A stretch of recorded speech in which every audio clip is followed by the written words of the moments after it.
moving away from the shores of the English Channel through the medieval town of Dinan, ending up in the capital of Brittany, whose citizens believe they live in the heartland of cycling. Here's Phil Liggett. Of all the requirements necessary to win any Tour de France, the one that all the riders must have is the ability to ride the time trial. They call this race the race of truth, and the reason, because you can't hide behind anyone. You've got to get out there and do it all by yourself. The tactic is quite simple. You go as fast as you can over the distance and hope your time at the end is the best. Now, for the riders in the Tour de France so far, the men who've wanted to win the Tour, they really haven't taken a great interest. They've just tried to make sure they haven't lost any time. Because here in Dinan, the race of truth makes the first real stage of the Tour de France.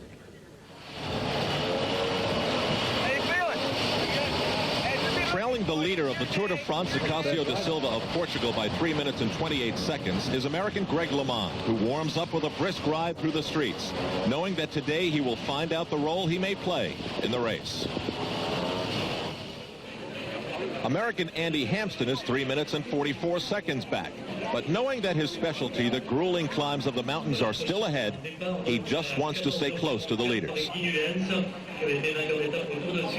Laurent Fignon knows that time trial success helped him win in 1984.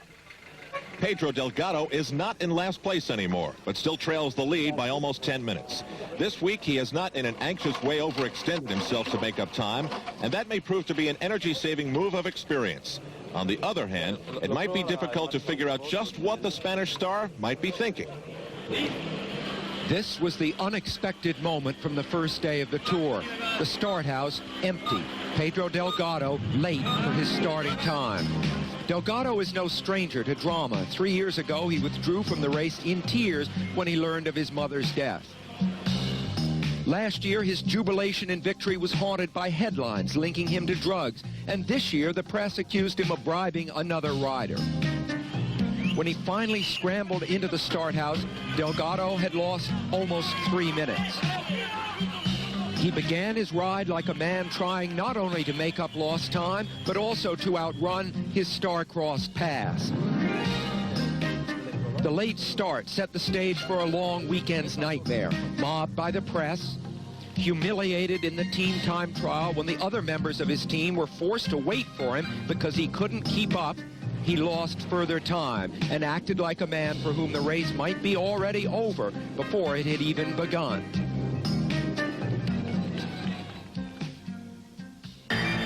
The first days of the week brought no respite. Former winner Fignon ripped him while the press had a field day at his expense.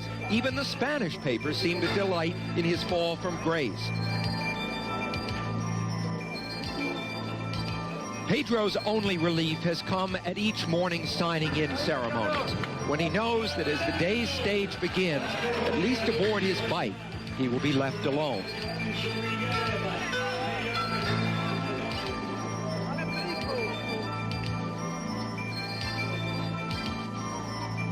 So, how bleak is his outlook? Well, in 1949, Fausto Coppi, also a great climber, fell 20 minutes behind and still managed to win the race. Delgado knows that, like Coppi, his strength is in the mountains, that last year he entered the mountains 2 minutes back and emerged 4 minutes ahead.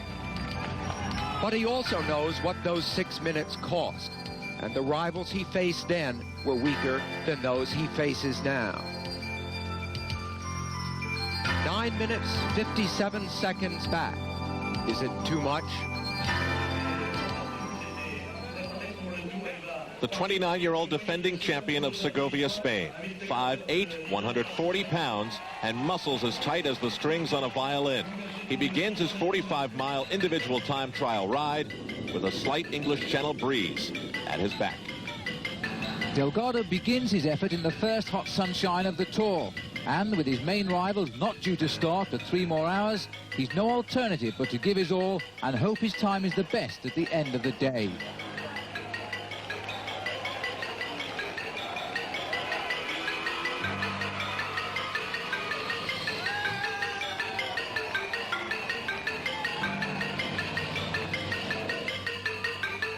His solid carbon fiber disc wheels, costing $2,000 a pair, can help a top rider improve as much as 10 seconds a mile when compared to the normal spoked ones. Motivated, Delgado has come here to take all or nothing. Being the first of the star riders to go, optimism must be tempered for Pedro Delgado. But at the intermediate time check, he is 3 minutes and 25 seconds faster than the best time recorded so far. He was so nervous before beginning this run, he couldn't eat. The late Jacques Anquetil, 5-time winner of the Tour, once said, "The man who wins a stage like this is the man prepared to suffer the most." And Delgado appears prepared to do just that. Definitely a man on a mission.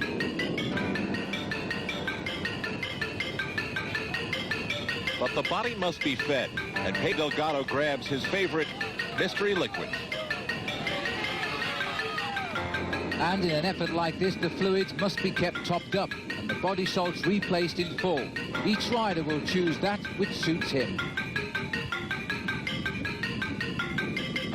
A water chaser to complete the meal.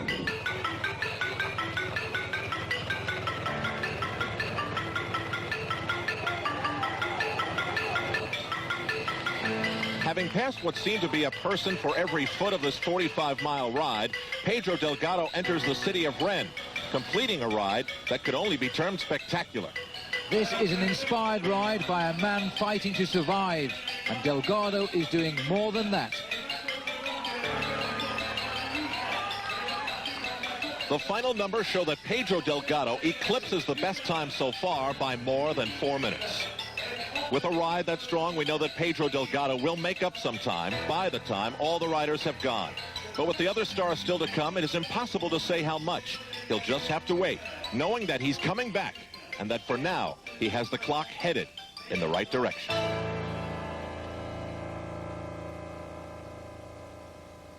To the crowd. Earlier, he showed that sometimes of all the faces in that crowd, he sees only one who looks like she'd like a souvenir. He has won this race before by a scant 40 seconds. Now, having given away his hat, he prepares to put on another for a time trial, knowing clearly what's at stake. You got to try and lose the minimum of time on any one day. And this is what I mean when I say you got to be regular to win the Tour de France. Like when you cross the finish line, the stopwatch stops. And any seconds you have lost, there could be valuable seconds in the end of a Tour de France. So you got to fight to the end every day to try and get to the danger men. If Joe Soap is in front of you, then there's no problem. But if you've got Delgado, who's 45 seconds ahead of you, getting 45 seconds back on Delgado or Fignon or any of these guys can be very, very hard. 2 years ago, Stephen Roche won the long time trial and went on to win the Tour de France. But this day, the Irishman, like LeMond, is fighting back from injury.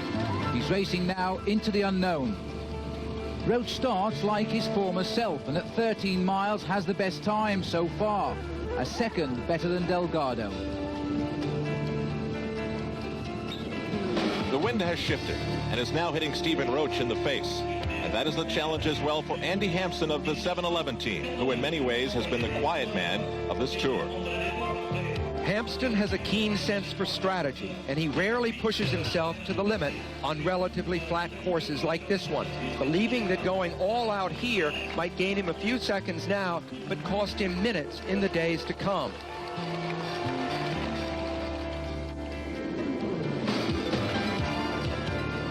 The American penchant for experimentation is evident here. Note the unusual handlebars, which help the rider to achieve a good aerodynamic position. Invented for triathlons like the Ironman, this is the first time they have been allowed in the Tour de France. And what looks like an overscale watch on his wrist, that's a heart monitor. Approaching the finish, Roche's fast start has not been maintained. The rain, often torrential, has played in Delgado's favor. Roche has lost almost 3 minutes to Delgado in the last 30 miles. As Roche gently slides through the final turn, he reinforces a couple of points. One, that Delgado's time was as good as it seemed. And two, even the stars would have a difficult time challenging what Pedro had done due to the wind and the rain. 1:41.34. Stephen Roche, 4th place in stage 5. His strategy for the overall Tour de France was still intact. 1:38.36 is still proudly displayed at the finish, and you can't help but think that Pedro Delgado is about to change the makeup of the Tour de France. The rain is moving north. Andy Hampsten is moving south. At Dinan, the two collide. Remember, Hampsten's strategy is to try to minimize his losses against the top speedsters in a stage like this and position himself to attack in the mountain stages now just a few days away. At this point, though, he is almost 3 minutes behind the ride of Pedro Delgado. Sweeping into Dinan at 35 miles an hour and hoping nobody steps suddenly out of that crowd. At the start waits Greg LeMond, not looking towards the road upon which he will soon ride, looking instead within himself on the biggest day of racing he's had in 3 years.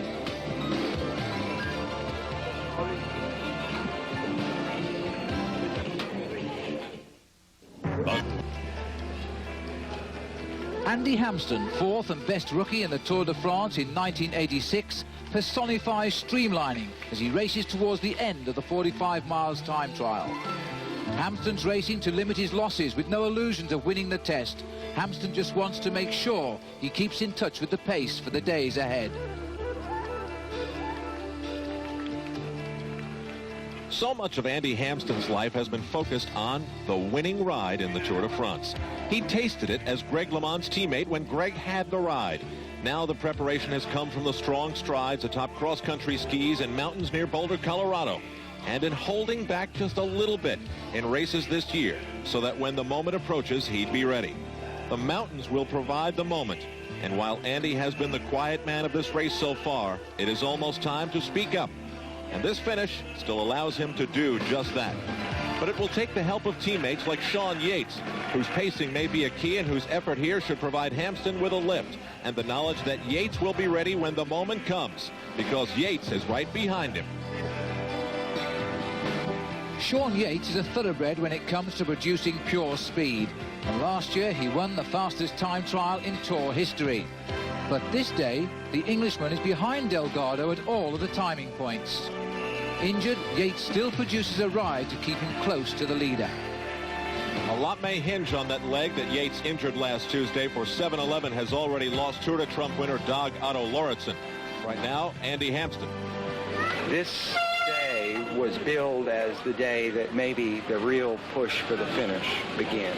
Do you feel that way? And if so, how do you evaluate your performance? Well, every day is the beginning of the end. But so far, I mean, I really don't know how I did just today, but, you know, I did everything I could. And up till now, everything's been great. So, you know, I don't think I lost that much time. Anyone real dangerous, but I really don't know. Last Tuesday, Shaun Yates may have just been riding behind the wrong man. Greg LeMond represents the first of the final few capable of challenging Delgado's time. While Delgado, because of his deficit, cannot yet catch the leaders, there is the feeling that someone must show him that his comeback won't be that easy. Greg LeMond knows about comebacks. He knows his start in the Tour de France has been a good signal, but he also understands that a good ride here can mean a lot more.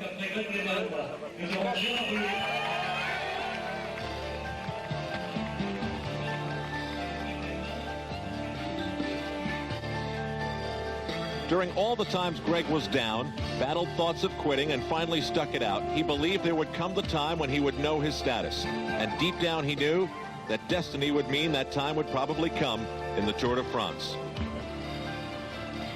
LeMond's 4th in the prologue a week ago and a 2nd in the final time trial in last month's Tour of Italy are the cornerstones of his renewed confidence. From the waist up, a pro cyclist looks like a human being, while from the waist down, he seems more like a machine, an engine that powers the bike. At the start, the man who shares many of the same feelings as Greg LeMond, Ver.Ⅱ. Now the two of them are joined again on the road at the same time, chasing a carrot that has been dangled by Pedro Delgado. It is important Fignon show he can keep up with whomever decides to set the pace. First, that was Delgado. Now, it is LeMond. Greg LeMond is in the process of passing a man who started 8 minutes ahead of him. He is just 44 seconds back of Delgado's pace to this point. Greg's son Jeffrey is 5 years old. He was 2 when Greg won the Tour in '86 and was injured shortly afterward. Instead of a memory of his dad as a champion, Jeff has seen him struggling to make a comeback until this week. All at once, Jeff's dad seems back the way he used to be when he was great. There's no doubt now LeMond is feeling the thrill of success. And when Laurent Fignon set off, he was aiming at Delgado's time. Now he has to match a fresh target because word has filtered down that LeMond is setting a new standard and almost unthinkably could be wearing the yellow jersey by the end of this stage. But the last man to go wearing the leader's jersey for now is Acasio da Silva of Portugal, who has been riding with the color of honor since stage 1. Meanwhile, Greg LeMond is closer to the finish line, a line that seems destined to tell a lot about the men who can't wait to get there and the color of the shirt they'll wear when they do. Possible, but the last checkpoint has confirmed it. His sleek helmet, downhill skier posture, and a huge heart-pumping overtime is overtaking Pedro Delgado's time. Greg LeMond seems like he is about to take the lead in stage 5 of the Tour de France.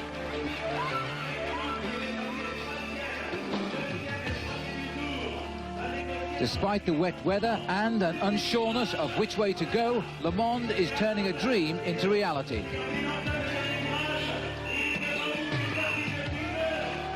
Regardless of what happens now, in this tour, in this stage, or in other tours, the moment Greg LeMond's wheel touches the white line, he will know whatever sacrifices he made were worth it.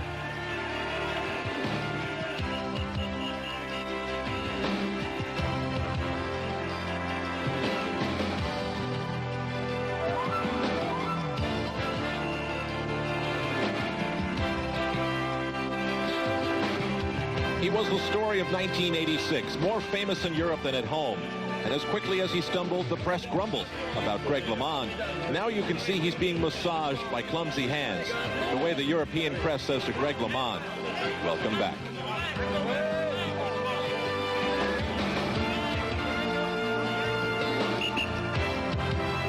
Out on the course, the plot is thickened by Fignon.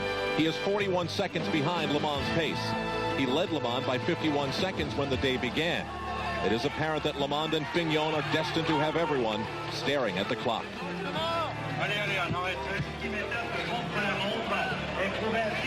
Confusion seems to be the operative word for the mood at the finish, heightened by the fact that Greg LeMond may be winning the stage and the yellow jersey. Laurent Fignon heads to the finish.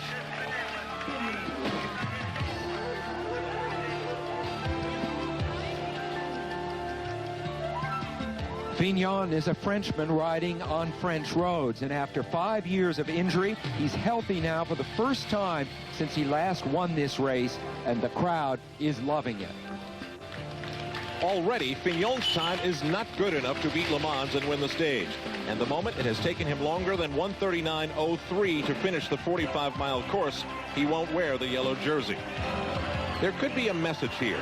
His experience may be telling him that if he goes too fast, the yellow jersey may be his, and the pressure that comes with it. That may not be in the game plan of a shrewd Parisian who knows the game. He may only care to wear it on the race's last day. Could he have played it that close? The yellow jersey is speeding towards the finish on the body of Acasio da Silva. But even though he is passing the man who started before him, he will be taking off that shirt he has worn since he claimed it way back in the first stage in his family's home of Luxembourg.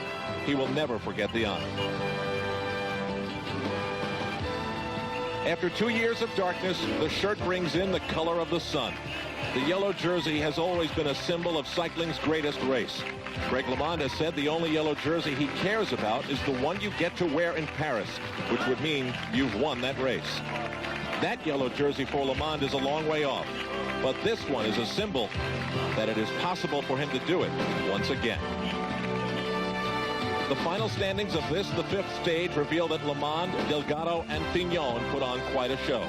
And after 5 stages, LeMond's lead is 5 seconds over Fignon. And note that Pedro Delgado, who once was 198, is now 28 and trailing by less than 7 minutes. Terrific ride.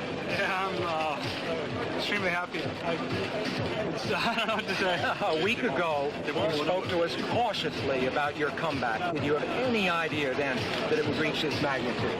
Well, I had some feeling inside that I would have some very good results, and it's still early on in the Tour de France. I'm a little afraid for the mountains, and I could have some more difficult days, but you know, I can't refuse a victory, and I can't refuse the yellow jersey, especially what I've been through. And I think to me this is as good an accomplishment as me winning the Tour de France 56, considering what I've come through. I think It's been a long road back. it's great to be back, but you know, it's still a ways. Only one thing I know is that my future looks great, and I think that I'm going to return stronger than before. But does this change your assessment of the rest of the race? Do you give yourself a better chance over what you did? Yeah, definitely. I was going to be happy to be in the top 20. Now I'm shooting for top 5, and who knows, maybe even better. But I still want to keep things calm and realistic, because excuse me, I know I've had this is a very good result, and I've had very good results the last month. The last 3 weeks is another thing. I've had only 1 year of really non-stop training, and to expect to win the Tour de France, it's going to be a difficult thing. The battle has been joined. Pedro Delgado is back in the race, showing how quickly the Tour can change. But at the front, two men whose careers have been close before, now separated in the standings by 5 seconds. On the roads of the Tour de France, that's a matter of inches.